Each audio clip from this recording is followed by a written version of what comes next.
So if you're a Bitcoin core developer, you're not a hacker trying to get to do something cool. You're a pilot with basically 8 billion people on your plane, and you do not want to crash it. That's your responsibility. This week, we are joined once again by my absolute favorite guest on the show, Michael Dunworth. And this time around, we are talking about Bitcoin Treasury companies, the NOTS core, OP return debate, and the state of Bitcoin as we come to a close in 2025. Hope you enjoy the conversation as much as I did. Stick around.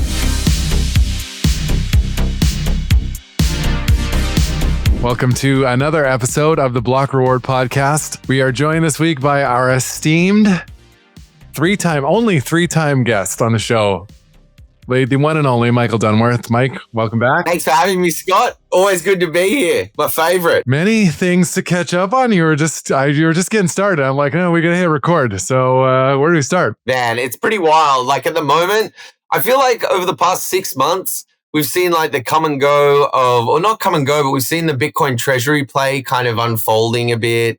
We've had knots and core with spam. We've had excitement. We've had like good stuff, bad stuff. Man, I don't even know where to start. Like, it's crazy. I feel like, I'll tell you one thing I will say is that the Bitcoin Treasury companies have sort of piggybacked on Saylor's strategy. I think they're good, but I think they've kind of jumped the gun a bit, where they've tried to make these ultimately sexy, appealing kind of stock plays, but they've gotten too many people in with this kind of mentality of, oh, it'll pump and you can get out, and then that's dragged it down. So it's been wild to watch it all, but hopefully there's some lessons there so we can sharpen it up for the future so it's less ruggy, or at least feels less ruggy to people. It has been, it has been very ruggy. There's been some big ones. I'm like, imagine, and I feel bad for people because this is real people, where, Bitcoin's up 30% and your Bitcoin treasury stock is down like 90%. And it's brutal. I think, and I also wonder about this because it's super early days. The Bitcoin treasury companies are competing around this new metric, which is kind of like the MNAV or the sats per share. And nobody, I don't even really knows what that's worth in the long run. I think it's too hard. So like with the treasury play in general, the appeal that you're doing, so you see they've got like, people go, oh my God, Bitcoin treasury plays, that makes heaps of sense. But then you see Solana treasury, Dogecoin treasury. The reason why I don't think people fully understand what the treasury play is. There's the Michael Saylor strategy, which is I'm converting my melting cash on my balance sheet to a harder asset. And then there's this kind of other way, which is sort of buying these shell companies and then kind of getting them to have lots of Bitcoin in a hope that the market will say that your shell company is now super valuable because you've got heaps of Bitcoin attached to it. The problem with that is that when you are getting those Bitcoins, so most of them, like you see the Bitcoin treasuries, a lot of them have their Bitcoin stacks, but most of those, I think, are people investing in the company with Bitcoin. So it's like, instead of, we're not like, let's say I'm the CEO of some new treasury company and we announce, oh, we've acquired 10,000 Bitcoin. They use the word acquired very specifically instead of bought. And I think that's probably because they have acquired them. But as an investor, if you've got a stock, Scott, you go, mate, it's trading at $1 now. I'll give you 90 cents a share on a warrant if you make an investment. And you go, oh, okay, sweet. Can I invest Bitcoin? You go, yeah, no dramas. And so I give you 1,000 Bitcoin and I get 90 cents on the dollar for the share. Now what happens to the stock when you announce that you've got 1,000 Bitcoin on your balance sheet and you're a stock with 800,000 in annual revenue? Then you start pumping really quick. And so as me, the person that gave my 1,000 Bitcoins, I'm getting shares that are worth $1.90. And so when those shares go to $2 or $3, I can sell, I've just tripled my stack. So I sell it all and I buy back Bitcoin. And I hope that I get out in time that the stock's gone up faster than Bitcoin's gone up. Now, the problem that's happened lately is that everyone goes, oh, that's such a good idea. I'm going to get into this stock. So because it's running faster than Bitcoin, but it's still Bitcoin sort of thing. So people put it in. But now, like you said, where you've got this discrepancy where Bitcoin's up 30% and you sort of go, oh, no, I'm going to go that way to take the shortcut to gains. And then now you're down, not only is Bitcoin up 30%, you're down 80%. So the delta has just gotten scarily wide. And so I don't know. I think there's going to be some lessons taken away from this. I don't know what they are yet, but I definitely think the idea of we saw this with ICOs, like in the crypto world in Ethereum. What would happen is you have a token and you've got a protocol and you say, right, we are going to launch this token and list it on Binance. And so we're raising money from investors. We'll give you the token at a 20% discount. So you get it at 80 cents a token. It's listing on Binance for $1. We've got all the press lined up. That'll probably pump it to 250. And all the early investors that got in before the public launch, they're okay to sell their tokens. Now, when that happened in the token world, like the ICO mania, everyone in Bitcoin was looking at it like, oh, cool. So the VCs get early access. They pump the bags, retail buys when it's at the top, and the money's already left the building almost. And so I think those kind of lessons look almost reflective of the ICO world with the Bitcoin Treasury world. Now, obviously, I'm not as educated on this topic as many others are in the community, but at a high level face value, I think it can feel quite distracting to the average individual and also almost lead them off a really good path of security, like just buy and stack, staying humble, stacking sats. You always get caught with your hand in the cookie jar when you're trying to outrun Bitcoin. For some reason, I don't know, but I just don't bother trying anymore. It's the king. It'll win every time. And I'm tired of feeling like an idiot thinking I know better. No, I know. I'm not smart enough to even attempt it. It often feels like people are, instead of spending $1 to buy $1 Bitcoin, they're spending $1 to buy 50 cents of Bitcoin because of this weird metric that's different for every company and it changes. You can always issue more shares. They are always issuing more shares, right? And I think like the Bitcoin per share and MNAV and all that stuff, I get it. You got to put some polish on this whole new narrative, I suppose. But I just don't think the market cares yet. Like it's too early. If everyone knew Bitcoin was the golden goose and you've got Bitcoin per share and you're increasing it, absolutely the market will respond well to that. But right now, 95% of the people that are controlling the messaging for most of these public companies is the analysts and the financials. So it's like they have an annual report. They don't care if you bought some Bitcoin. They go, you're making no revenue and you're not looking like you're making revenue. And we don't really know this Bitcoin thing because we're all TradFi. So we're going to just price you accordingly. And that's why you see all these stocks getting shorted into oblivion. You see them all at like their like lowest points now, down 80%, 90% from all time high. Like these guys like making money. They don't want to change money. They don't care about that. They like in TradFi. So they're like, yeah, if we buy a stock, if we can make money from it, great. We'll short it if we can make money from it. But the long-term alignment, which I think David has spoken about, David Bailey, about with NACA and stuff like that, because it's obviously a very ambitious endeavor that he's going for, which is, that's super exciting. But the part of that is learning about the longer term alignment to keep everyone on the long-term trajectory. And a great example, the best example I've ever seen in public markets for this, which is Jeff Bezos.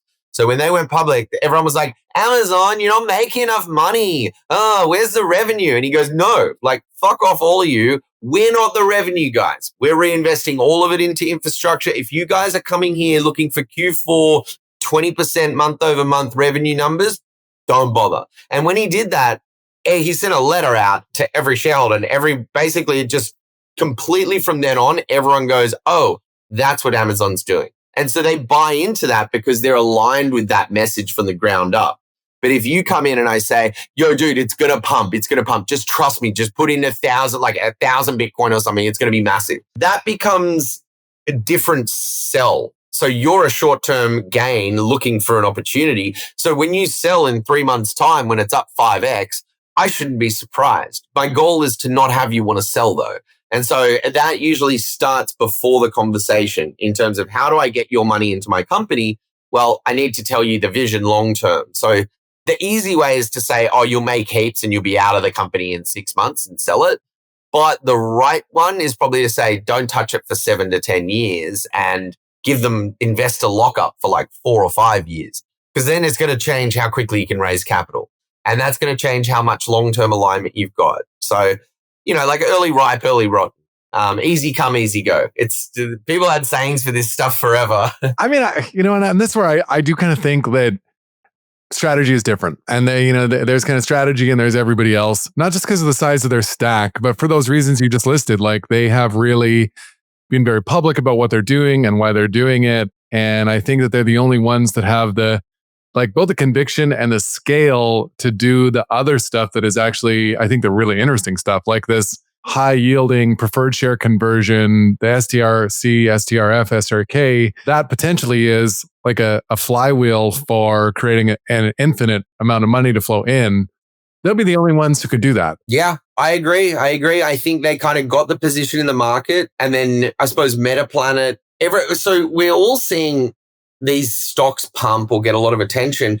But I think a lot of people thought, oh, it's because of Bitcoin. And it's like, it sort of is, but it's also like just Metaplanet is a geographic arbitrage because they've got some pension or some like end of life issue where you can't withdraw your money, you can't invest in certain things or something. So basically the whole stock market got super excited about Bitcoin, and then Metaplanet being the best seat in the house there.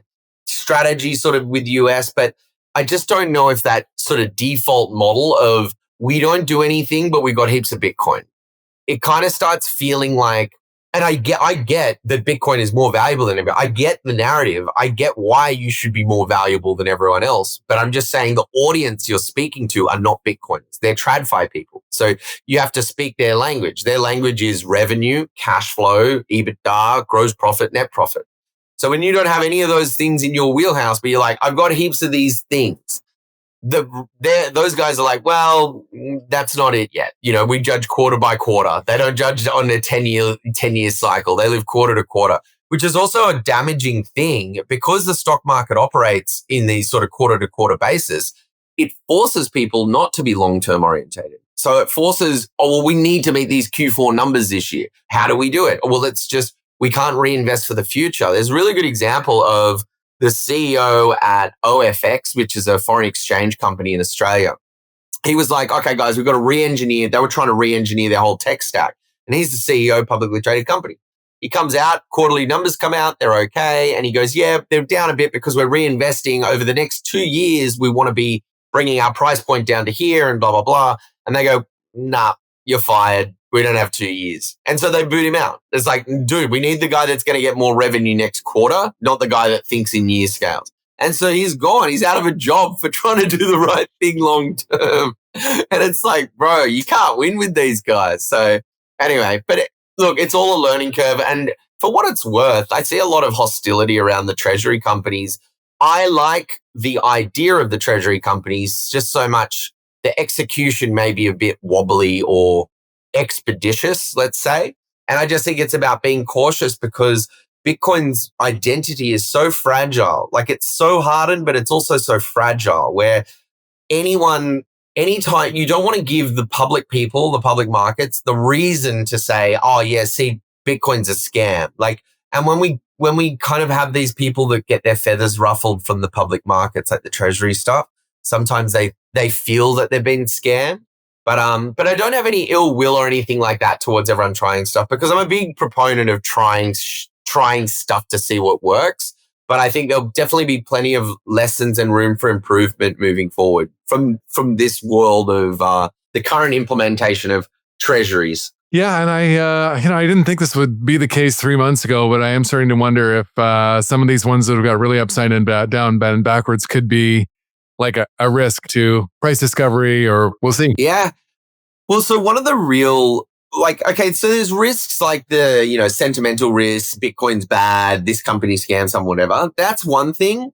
I think one of the other things that people may have not realized enough is, everyone talks about, centralization risk. It's like, okay, yeah, mining centralization, node implementation. But all the while everyone has been, arguing over spam or not spam or this spam or that spam, the treasury companies have been accumulating Bitcoin at an astronomical rate. The problem with that is that's cool, but the problem is you are now sweeping and consolidating with the fastest machine possible to acquire Bitcoins and put them into a custodian. So now you've got about two or three, let's call it Anchor Watch or Anchorage, Anchor Watch, one of those guys. And you've got BitGo, Coinbase, and Fidelity. But basically, you've got two or three providers. And so what happens is if those providers were to ever get hacked, the network has such a concentration there. So right now, about 14% of all Bitcoins in circulation are in Coinbase, maybe 18%. So anywhere between that, that's a lot, right? And so if Bitcoin or Coinbase gets hacked, what happens? Well, if they lose those coins, you've now got 20% of the network that would say, no, let's hard fork and roll that back, because there's so many people. It's almost like an Ethereum DAO spot. Because let's say you and 100 of your friends are all in Treasury companies and you're all in Coinbase and stuff like that. They get hacked. Yeah, you're going to say, no, let's roll it back 100%. But which is great, because I'd definitely say the same thing too, I'm sure. But the idea is that it creates a problem potentially, like in the future, where you don't want to have to get to the point where the whole community is divided and arguing over, oh, well, like everyone needs their coins back. So we can't just let 20% of the supply go to a hacker. And it's like, these are really hard problems to solve when you get to them. So it's better to sort of try and avoid having to meet those problems in the first place. And so that's one of the things, like, I think is a byproduct or a concern, is the consolidation of Treasury companies' coins into custodians. And they don't have a choice either, because they're publicly traded entities. So they can't just say, we got a ledger in the office in the top drawer. Oh, there's a lock on the drawer though. Oh, yeah, like it's got to be audited. It's got to be all full on. And so, yeah, I think these treasury companies, it would be worse for them to try and secure their own coins most of the time, because they're not security companies. Like if you're a medical company 6 months ago and now you're a Bitcoin treasury company, that's fine, but you're not a security company. So it's best, the incentive for them and the right thing in terms of compliance is to use a custodian. So that's cool. But obviously, as we consolidate more, it's like, if there's going to be 200 more treasury companies, then all the coins are going to live in 3 custodians. So it's not going to be 13% of the supply. It's going to be 24% or 27%. Either way, directionally, that feels not problematic, but just something it's not nothing. I don't think it's not nothing. That's basically it. Yeah. Yeah. It'll be interesting to see. It's a funny, like, the whole point of this is getting away from the centralization. It's like, we can't help ourselves but try to figure out solutions that take us back to where we started. Yeah. I'll tell you what it is. And it's a function of like society right now. I think, I don't know, but this is my hypothesis. So we're getting more and more stimulation as we're processing information faster. We're getting everything way faster. The throughput's faster. Now you get any answer to anything through ChatGPT or Grok or whatever it is, pretty much, right? So everything's on speed dial. So our dopamine's gone up really high. Now, that means it's depleted at the same time because we're stimulating ourselves so much. Our natural levels are really low. So now people are lazier, basically, in that regard. I remember, I'm trying to think where the point was going. Totally blanked it. But basically, I think the laziness and convenience. So because our dopamine's so depleted, we get organically lazier because our motivation center is fried or like sort of sizzled, like a withered old cheeseburger, not like a fresh puffy one. And so because it's all withered and the cheese is sort of melted and the lettuce is falling out and shit, it's like we're getting lazier, and which means we want convenience more. So, I'm just going to order this food. Oh, but you could make it. It's going to be way healthier. I don't have half an hour or 45 minutes. I can't be bothered. But it's like that with everything. I'd just rather use a custodian. I can't be bothered. And it's sort of a thing. And people don't want the responsibility. They don't want to be the guy to look in the mirror and be like, you lost all my coins, you idiot. They would rather point to you or someone else. It's like a custodian who lost their coins. So there's a whole world of custody that I find is going to have a really interesting conversation in probably the next 18 months, I'd say.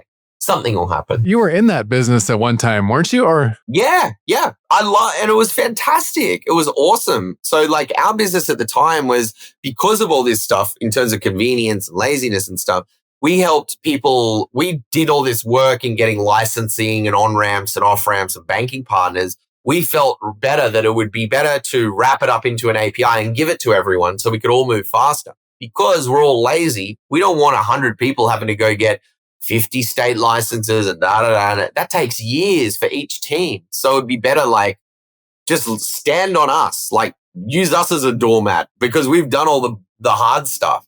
And so, but yeah, the custody component is, you've got to be so delicate with it, and it's funny because we treat custody of coins differently to custody of like information. So, and I don't mean I mean mental model. Typically we do, like we think, oh, I lost a photocopy of my license got stolen. It's like, well, at least it's not your coins. And now it's kind of like becoming to the point where it's almost like teams need to take responsibility because Bitcoin's so much bigger now that your customer data needs to be treated as sensitively as a private key. But so what happens usually is kind of like the customer data feels like an afterthought because it's not a bearer instrument per se. But the problem with that is if you get, people say, oh, there's a Binance hack and, 20,000 people's addresses got leaked or something. Those 20,000 people, or Coinbase, for example, right? That happened, I think, recently, where now people change their phone numbers. They're worried about where they live now because you basically just given a Rolodex of people that hold something of value. And if you hit them hard enough, they're going to give it to you. So it's like, thanks for doxing us. Thanks for doxing us, dude. I really appreciate it. Yeah. So hopefully Coinbase starts issuing firearms or something in their welcome package. Yeah, that was a crazy one too, because I don't think it was actually a hack. It was that they got into like some low earning staff. Yes. So this is it. This is social engineering, right? So and this is always the weakest link in any system. Whenever you're coming to security, it's always the social layer. And that also because if you can punch through the social layer, it's usually much harder to do. That's the hard nut to break because you have to basically impersonate someone successfully and you've got to manipulate and all this kind of stuff. But that's why social layers are usually the biggest area for vulnerability or threat. So it's like customer support agents. That's a massive thing. So most of these SIM swaps, when you hear about people getting SIM swap, for example, remember how I said everyone's getting lazier as our dopamine's fried? That's the same thing. Our motivations are lower. So if I work at a call center in Nebraska and I'm getting $6.80 an hour and I've got insurance at home and I've got kids I've got 2 babies on the way, I've just had twins, whatever it is, I've got to pay my insurance, dental bill. If someone comes up to me and says, hey, I don't want you to ask any questions. I need you to change this number to this person in your system on the call center machine. I'll give you $100 a week for the next 6 months or something like that. If I can call you and you can take action on this. Yeah, sweet. So that's what you got to defend against. Some person that's struggling to make ends meet, just being handed like an opportunity. Hey, here's $2,000.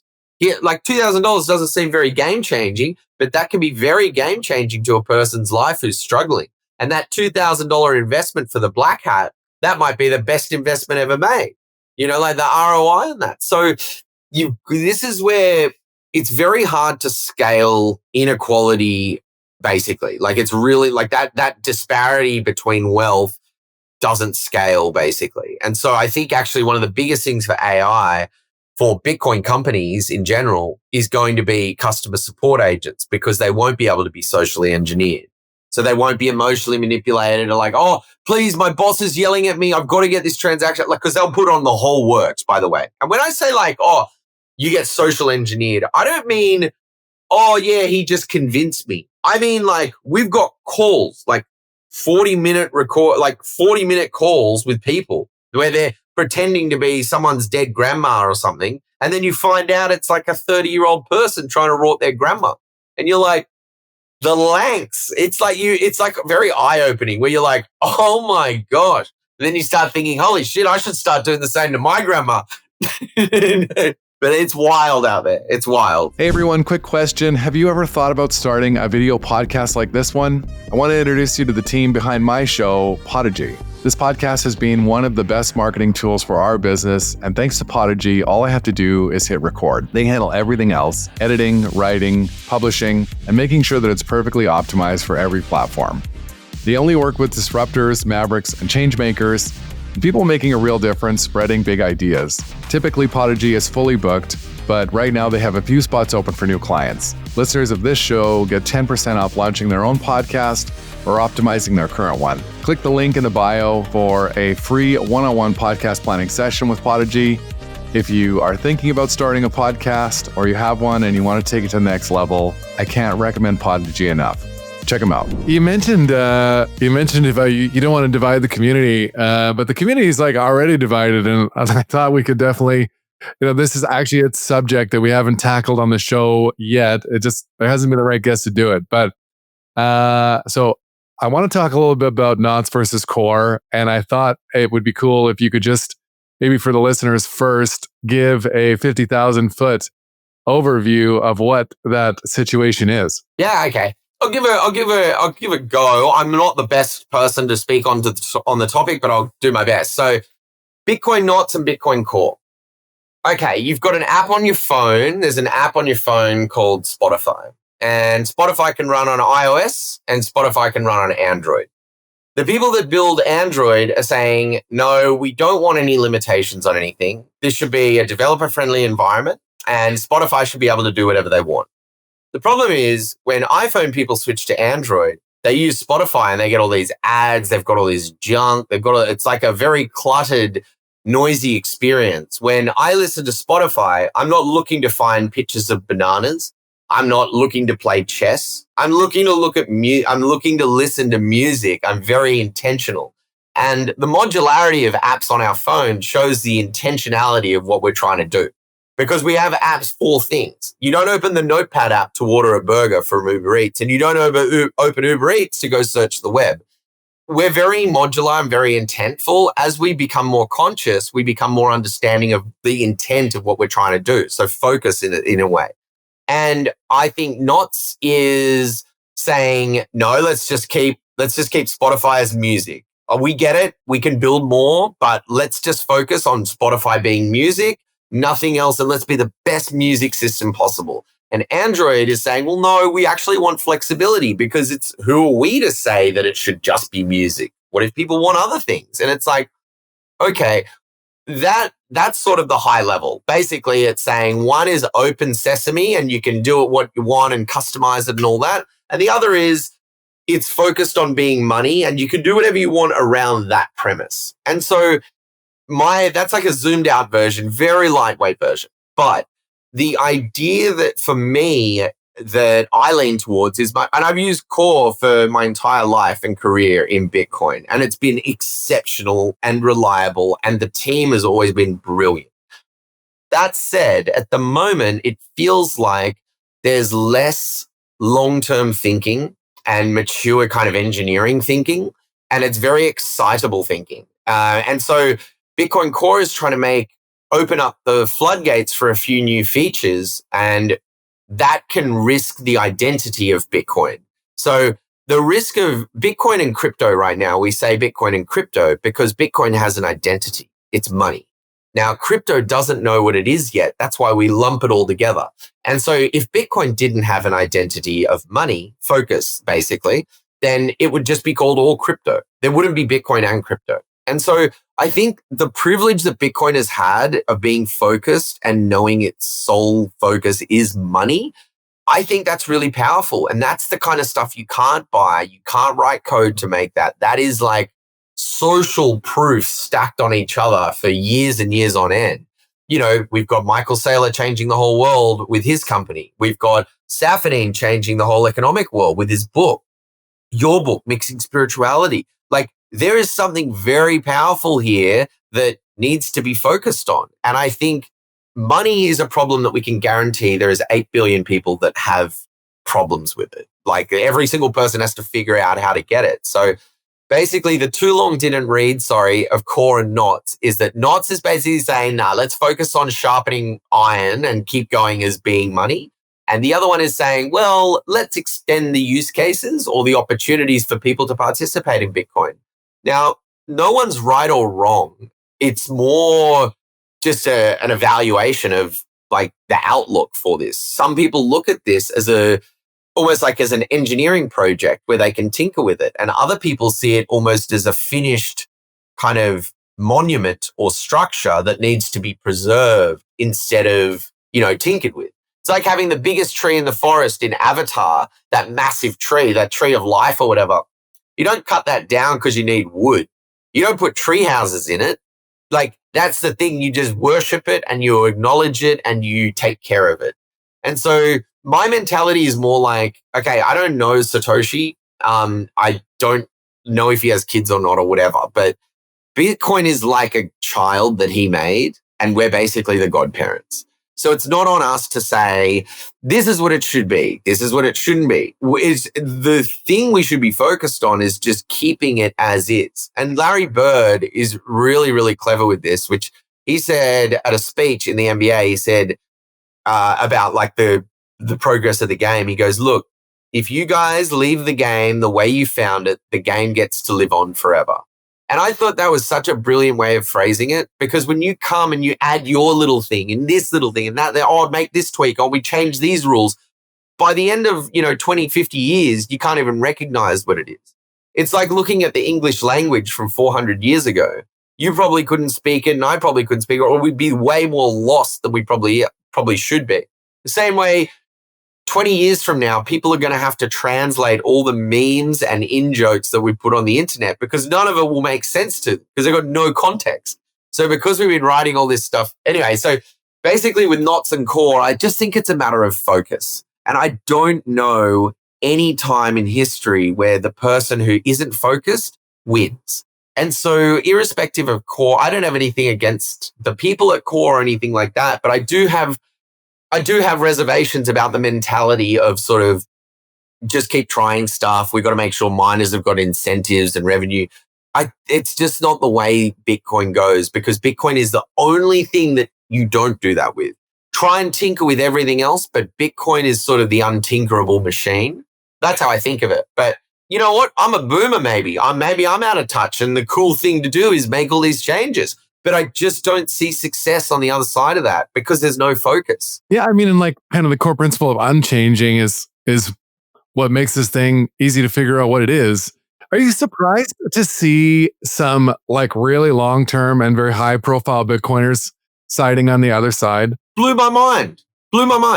Completely blew my mind. Because being in this space, we only are whatever we were taught to be, basically. So I wasn't first to this space. I got to follow in the learn from really brilliant minds along the way. And none of those brilliant minds, I don't think, would be really kind of advocating for the behavior of Core. And it's like, it's not even the first thing that sort of caught me by surprise is not so much the feature. It's not the what you ask. Oh, it's no, the button should be red, not green. It's not like that. It's more like, what is your process? And why is this your process? Because if this is it, this is dog poo, because you're just doing it. You blatant disregard for the community, disgruntled sort of thing. No, we're doing it. Too bad. Bye. It's like, okay, well, I can't put my wealth behind that. I'm sorry, forgive me, but because you don't know where you're going, I can't store my wealth with you. Like, I don't think that's too much of a complaint or a statement, or, like, Core is good. Just like the Chicago Bulls were great in 95. They're trash now. It's the same thing. It doesn't matter. That's like, I'm not going to keep betting on Jordan to win the premiership every year when he's retired 25 years ago. Like, it's not. And that's not me saying, oh, I'm an asshole for stopping betting on the Bulls. It's like, train better, perform better, and you get all the bets you want. But yeah, I have to update my logic. I'm sorry. The Bulls don't have Pippen. They don't have Jordan. They don't have Horace Grant. They don't have him anymore. So yeah, I've got to check what's up. And it's like, oh, it's a lemon party over there. Oh, well, I'm not going to bet on them anymore. I'm going to bet on who's running the show now. Oh, it's LeBron and those guys.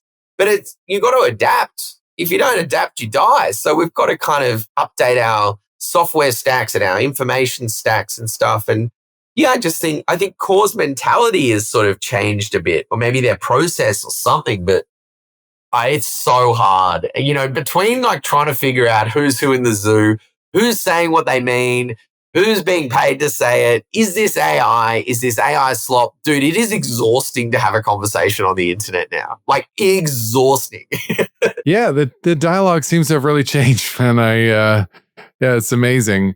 I wonder if, we were talking about social engineering earlier, and I've even seen it suggested like those people who are developing core should be people that have so much Bitcoin that they would be social engineering resistant, and that might not be true. That's the problem. And that becomes a big thing. It's like, well, no, we don't have any Bitcoin. It's like you're impartial to it. That's terrible. That's terrible. It's like being, you're going to protect all the children, but you hate having children yourself. Like, how can I be sure you're going to be so protective of these children? You don't even know what it's like to have a child, for example, right? And so the most of the thing, everyone's excited. Bitcoin's hitting all-time highs. It's got the world by the balls, or almost, it feels like. And so every developer, and as developers, these guys, they're all brilliant. There's no question of their brilliance. In fact, it's almost the brilliance that can be the problem, because they are so clever, they are so capable of doing so much.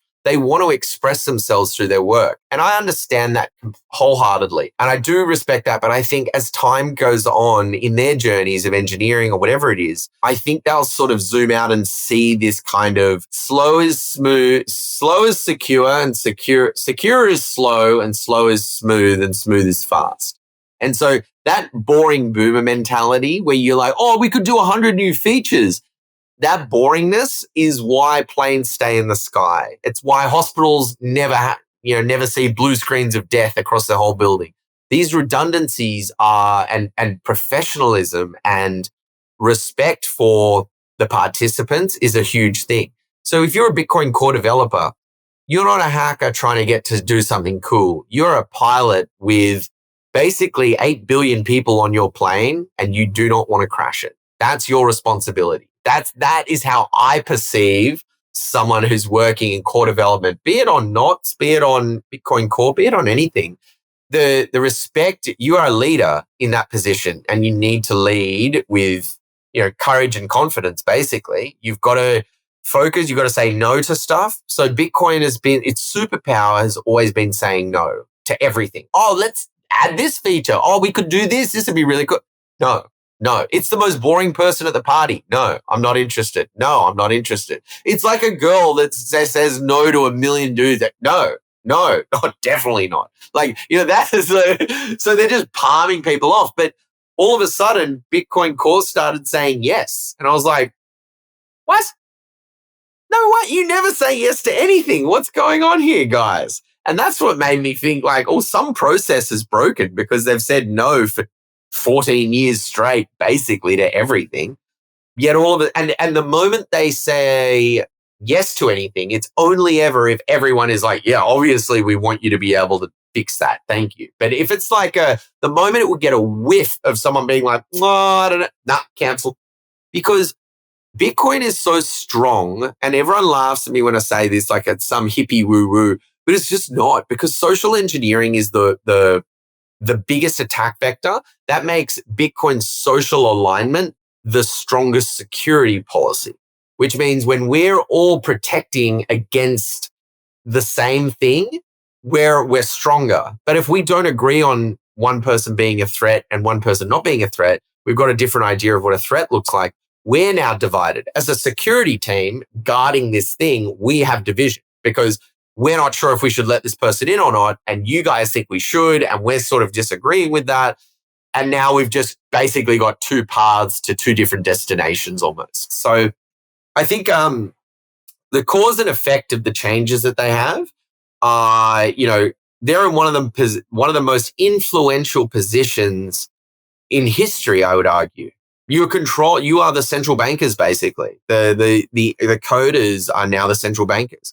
And so if they stop listening to people, then that becomes a slippery slope to a one-way route of basically them just being code monkeys that make Bitcoin whatever they want, and we'll just take and run along with it. And so, yeah, I don't know, but I think I definitely think the hostility around it all, including myself, I've been very frustrated about it when I first saw it, and I was quite vocal and snappy about it, which is not appropriate, and it's not healthy discussion. I'm not the best debater or anything like that, but I just sort of was so so perplexed by it. I was like, what? You guys are so smart. What are you missing? Like, did I just not get the invite to the party or something? Like, why do I feel like a crazy person all of a sudden? But look, all discourse, and this is the best thing in general. If you have something, if everyone wasn't caring about it, so everyone's like, well, whatever, I'm over it. That's bad because that's apathy. So we don't even have the emotional give a fuck to care about it. But at least everyone's like, no, this way. And that's a sharpening tool long term. So it's a benefit that people are still willing to care. So I'll take stock in that. That's a win. I guess, and then maybe just to like finish up this conversation piece, the knots as a percentage of nodes is growing. I don't know what the number is right now. Yeah, it's about 20. I think it's probably 20 to 22%. Which is pretty remarkable. Oh, dude, I've never seen anything like this. Never. I've never, ever seen anything like this. So let's just see what it is now. It is, yeah, so it's 21.36%, but it was 2% in January or 1.5%. And then it was 5% in May. And then it was 7.5% in June. Then it was 12% in July. And it's just been going up because a lot of people, and I'm late to the party. Like this has been going on for a while apparently, but a lot of people have just sort of gravitated towards that. They've sort of seen as the arguments have sort of unfolded in the public discourse, more people have started seeing the misdirection of core, I think. And look, that's a subjective thing. I'm saying it's misdirected. Someone's saying it's not. No worries. But either way, people are just reading the tea leaves from the open discussion and making their choice. You know, Bitcoin Core's new version comes out, the controversial one, I think, in the next couple of days or something. So we'll see how the numbers go. I don't think it will be a winner for them. I think it will be a winner for a very small few people that need it for their startups and stuff. But I think the community at large won't benefit from Core V30. I do look at it closer to like a cheeky bit of software where it's trying to do a lot. What they tried to do basically is they want certain parameters in the chain. So basically like saying, I want it 23 degrees in the restaurant when I walk in there. And so they're basically saying, right, this one guy wants it as 23 degrees every time he walks in to sit down in the restaurant. Cool. Well, let's just make our default setting 23 degrees. That way we haven't changed anything. We've just set the default to 23 degrees. We're not doing special treatment for him. We just changed it to 23 degrees. Yeah, that's called special treatment. And they're trying to say, no, we're just changing the defaults. There's nothing wrong with that. People can still do whatever they want. Okay, you're just changing the defaults. Why would Google pay hundreds of millions of dollars to Apple to be the default browser if people were not going to use the default browser? They use the default everything because like you, like me, we're all human, we're all lazy, and we all look for convenience when it presents itself. So the whole you can change it, that's just the biggest dick tug I've ever heard in my life. I was like, no, dude, you change the defaults because you can't do it any other way, and you need to kind of round about it into everyone's machines. Because if everyone's using Core, the defaults just propagate instantaneously. And so if you've got something that not everyone will like, but some people will, then you want to jam it in a default setting, make it match that, because now you get more people participating without the need to convince them to participate.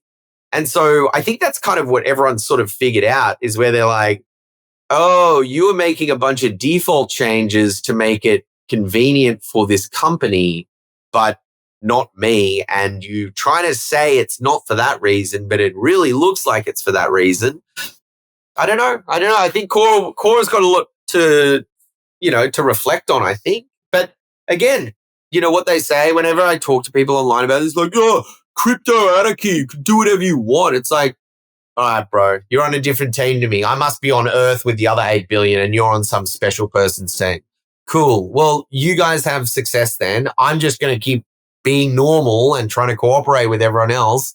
It's almost like a principle thing. It's like a spoiled brat mentality or something. I don't know. Makes me wonder, the great thing about Bitcoiners is they're opinionated and often, and it might prove this out, that it's the most democratic system that there is, because your vote actually matters.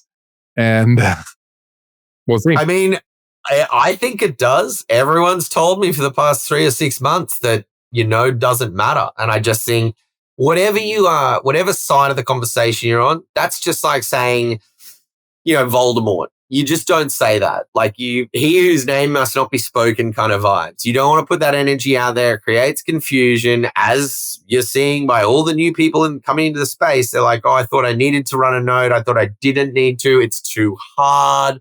Running a node, just in case anyone doesn't know, is literally double clicking on install. Double click install. That's it. You done. You are running a node now. That's step 0. There's no like, oh, I've got to get a server and I got to do this and I got to SSH in. No, you got to plug it in and download it and press open. That's it. If you can't do that, I don't think Bitcoin's money for you yet. It will be in the future, but not yet. Yeah, so I think everyone's just gotten so hopeful to be right that they're kind of like, fuck, I'm just going to say anything. Like even talking about the illegal content storage and stuff on NOTS nodes versus Bitcoin Core nodes and stuff. Like, I know it's a thing. I know it's an unnecessary attack vector to even open up because it's not going to, you're just opening yourself up to get shot, basically, if you have that stuff. But I don't think it's as aggressive as like, you're going to be put in jail tomorrow right now if you're storing this, this op return transaction. I'm not so sure about that, but I'm not a lawyer either. I don't know anything about anything regarding that. So maybe if you're living in the UK. Yeah. Oh, dude, what about they just made incest legal in the UK? I didn't see that one. Dude, I'm not even kidding. You're allowed to you're allowed to have babies with your brothers and sisters and stuff. I don't know.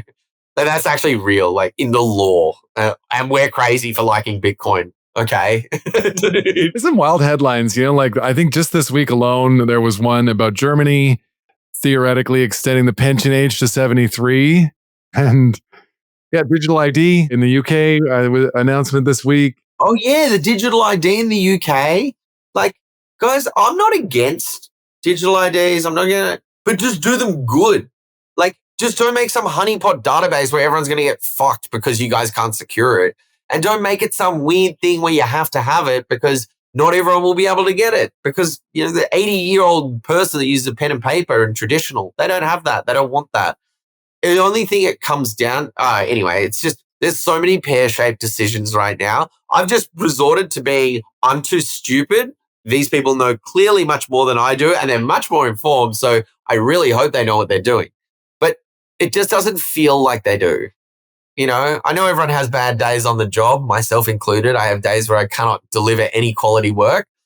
It feels like these politicians, they're pretty consistent with it. And I'm like, there's a time where you sort of start saying, hey man, maybe there's a better career path for you, which might be much more value adding to everyone. But I don't know. Australia's in the same boat. We're cooked. We've just had, everyone's arguing about everything. Palestine, Israel, digital IDs. The pension age. Taxing gains in supers, unrealized gains in supers. Dude, haven't even made the money yet. What do you do if you've got a farm? Your farm's your primary asset. You're making money. Oh, hey, by the way, Fred Smith, that property next door to yours, he sold his toilet, which is 1 square meter, and that put the property valuation up 38%.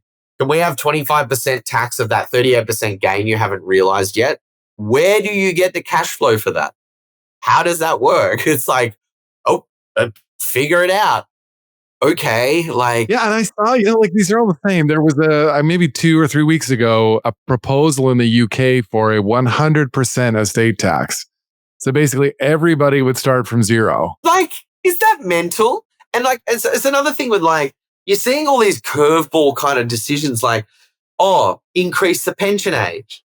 It's like, what, so we can work more? 40 hours a week for 50 years isn't enough.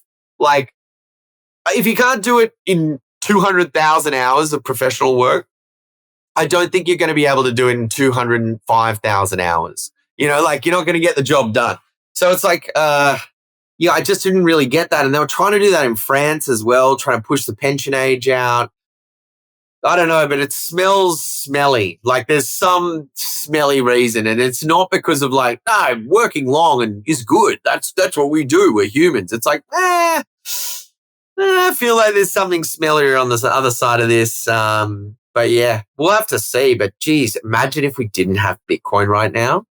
Like, oh man, I would feel, hopeless. There would be no hope. I'd be like, well, to be honest, I wouldn't perceive the system in the same way. So I probably would still be naive to it almost, like as in like you're not woken up yet. So I couldn't, like, for me, central bankers and inflation and all that, that was just, they did their jobs. But it's like, oh, you mean to tell me inflation isn't 4%? Oh, wow. Yeah. Okay, cool. That's so, like, I'll tell you one of the things that caught me when I sort of noticed this was looking at the basket of goods that gets measured for CPI inflation. Dude, it was the funniest thing I'd ever seen. I thought I was on the wrong website for like 2 hours because it kept showing me VCR players haven't gone up. I was like, I'm asking this question wrong or something because it keeps putting VCRs in things. It says, oh, they've only gone up 2.2%. It's like, no one's fucking bought one in 20 years, bro. Like, if anything, they should be going backwards. And they're like, if they've gone down 80%, they're like pulling down the inflation number too. So it's like, yeah, chuck VCRs in. They've gone down heaps in price. It's like, yeah, like, dude, man, where do we go from here? What happens? What happens in the next 3 years, Scott? What do you think? Where do we go? I was going to ask you, like, so we hit 125,000 US this week. And the weirdest thing to me is, like, it honestly seems like nobody cares. Like, is it surprising to you? We hit a brand new all-time high and I saw maybe like 4 posts about it. But it was so like, I'm like, far out, we have become way too spoiled. Yeah, I think about that like it's like the Gladiator scene where he's like, are you not entertained? It's like nothing impresses people anymore. Yes. And I don't know, but I think for the tail end of the year, I think it can run to, the 150 numbers. So I think that'd be cool. It'd be great if it does. Look, if it doesn't, it doesn't matter. It's still up and people are still talking about it and it's still online. So, what I think is like, because gold has been on a tear. So gold was forever about 18 trillion US global market cap. And now it's like 27 trillion. And so I actually think that Bitcoin's price and Bitcoin's market cap is getting a big theoretical ceiling boost right now, just based on what gold is doing. If gold can be 27 trillion, that means Bitcoin can be 3 million per Bitcoin easily. And so, like, I actually think we go a lot higher than 150 based on what gold has done the last month. Bitcoin has proven to be capable. And I'm a fan of Josh Mann. And he's got this like, yeah, I don't know him or anything, but I like his content. I think he's a funny dude. He seems like a funny cat. He thinks 440 by November. So, oh wow, that's aggressive, Josh. November 5th, I think. Okay, all right. Mate, well, I'll see you on the island with a pina colada in a minute. Damn, okay. Look, that could happen. Look, everything can happen. It's Bitcoin. If it did, I would have a horrific boating accident probably like November 3rd. Oh, man, I would be so sorry to hear about that too. Tragic. Really tragic. My condolences in advance. But yeah, no, like that'd be wild. But look, 150, definitely attainable. 200 if we get euphoric where it's like that. You wake up and it's gone up $8,000 again. And it's just like, it's steamrolling where it feels like it cannot lose. I don't feel like we've had that this market. Like we've, the past cycles. And again, I don't know if it's desensitized to it or not, but yeah, that wild hysteria moment, I haven't felt that in this halving cycle yet. So who knows? It could. What's the year? 2025. So we had the halving. It could happen this year. I wonder. Yeah, it's like the other thing I do wonder about is this 10% yield product that Saylor's offering is so interesting to me because people don't need to care about Bitcoin. They can easily care about a 10% yield. And this could be like pension funds or reinsurers. There are all kinds of entities that have tons of money that can't buy Bitcoin. They will take a 10% yield all day. And it's almost like it's like rocket fuel for him to buy the Bitcoin. And, maybe instead of a parabolic run, we just get 50% a year for the next 5 years in a row. And yeah, it's definitely possible. Yeah, we've got we could have these, turbo mega pumps and stuff like that. I think another factor is the supply shrinking, because the buyers in this market have been buying by the thousands or tens of thousands as the Treasury company.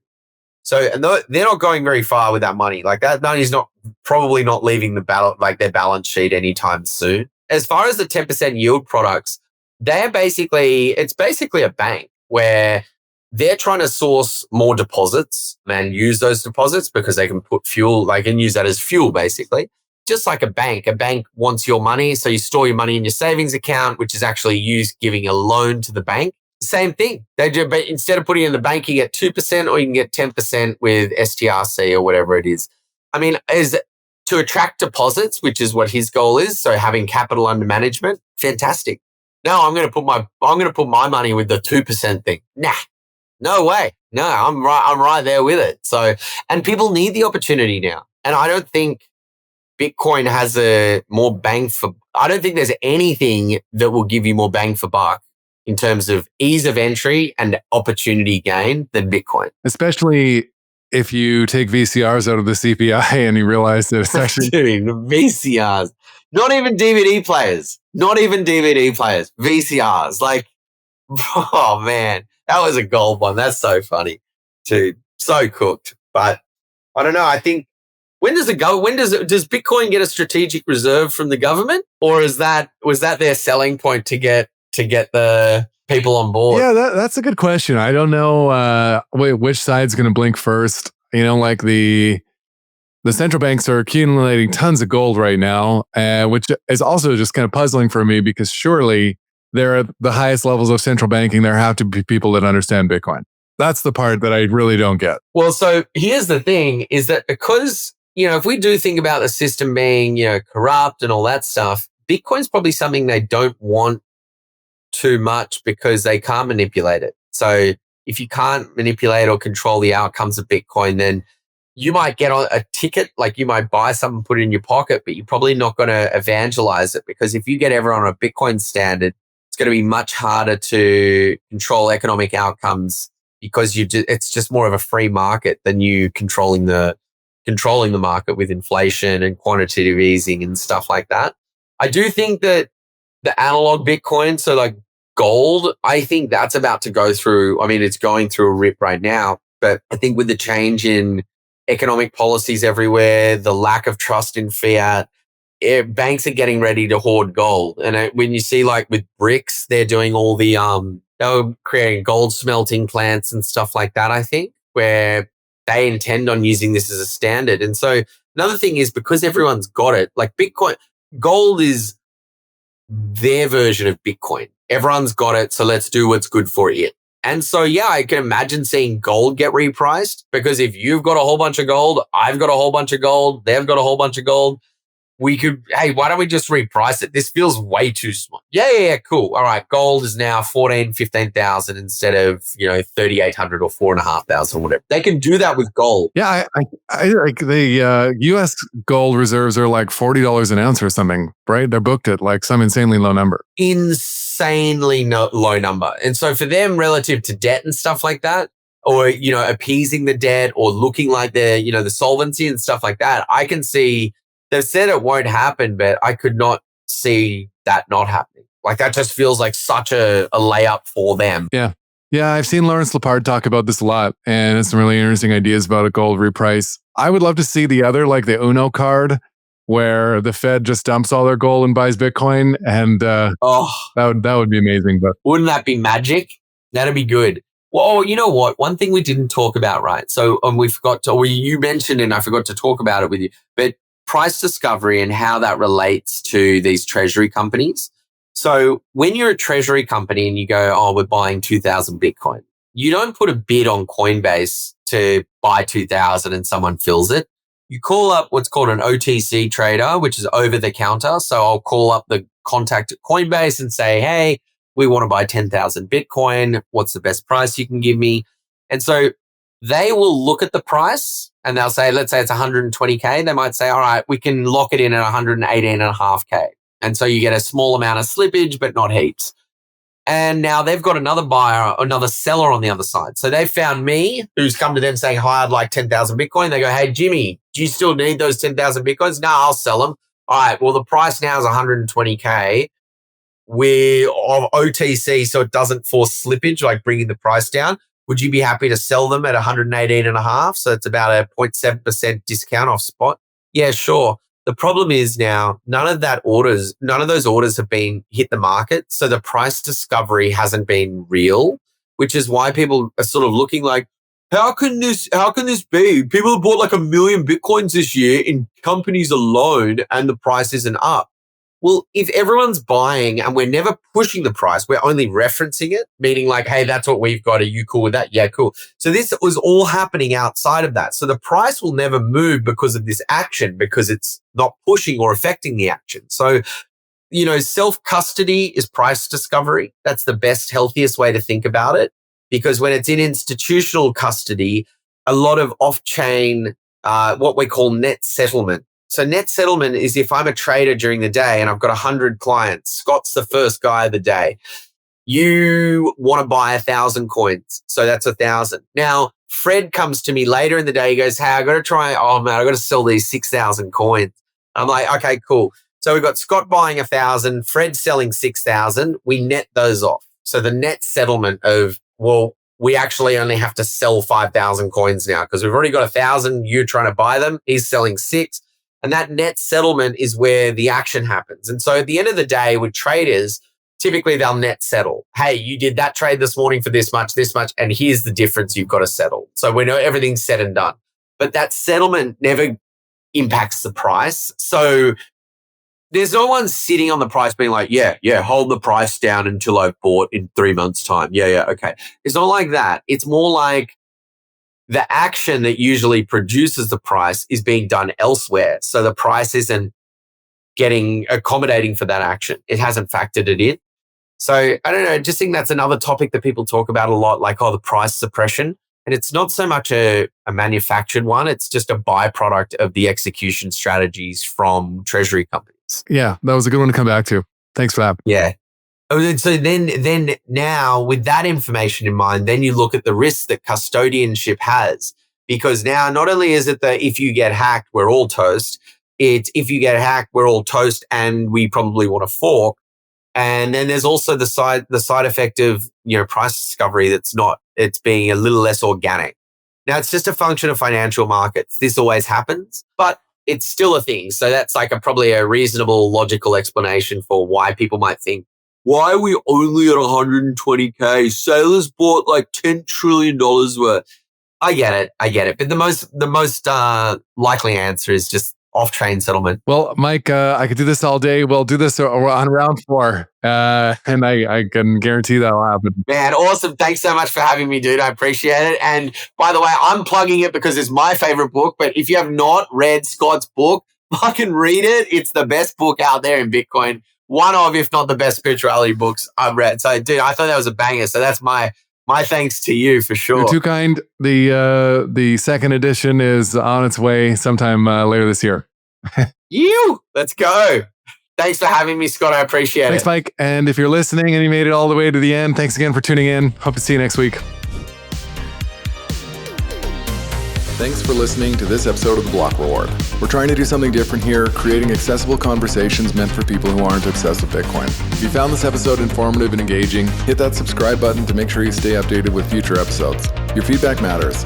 We'd greatly appreciate it if you could take a moment to share your reviews and help us with our goal of creating Bitcoin content that is simple and easy to understand. Bitcoin has an important role to play in the future of finance. It will change the way we save, spend, and invest.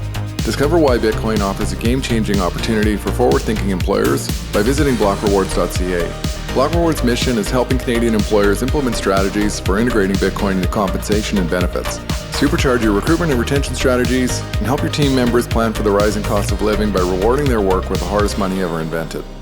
Big shout out to Podigy, our production team that makes all this possible, and BMX Escape for producing our music. Bitcoin is an expansive and dense topic many people walk away from early. To Bitcoin enthusiasts looking for that podcast they can share with friends, family, and colleagues, one they'll actually listen to, we hope that is us. The content of these conversations is meant to be provided for information purposes only. Nothing here is investment advice. Bitcoin is a big topic. Be sure to do your own research before making any personal financial decisions. Thanks for listening.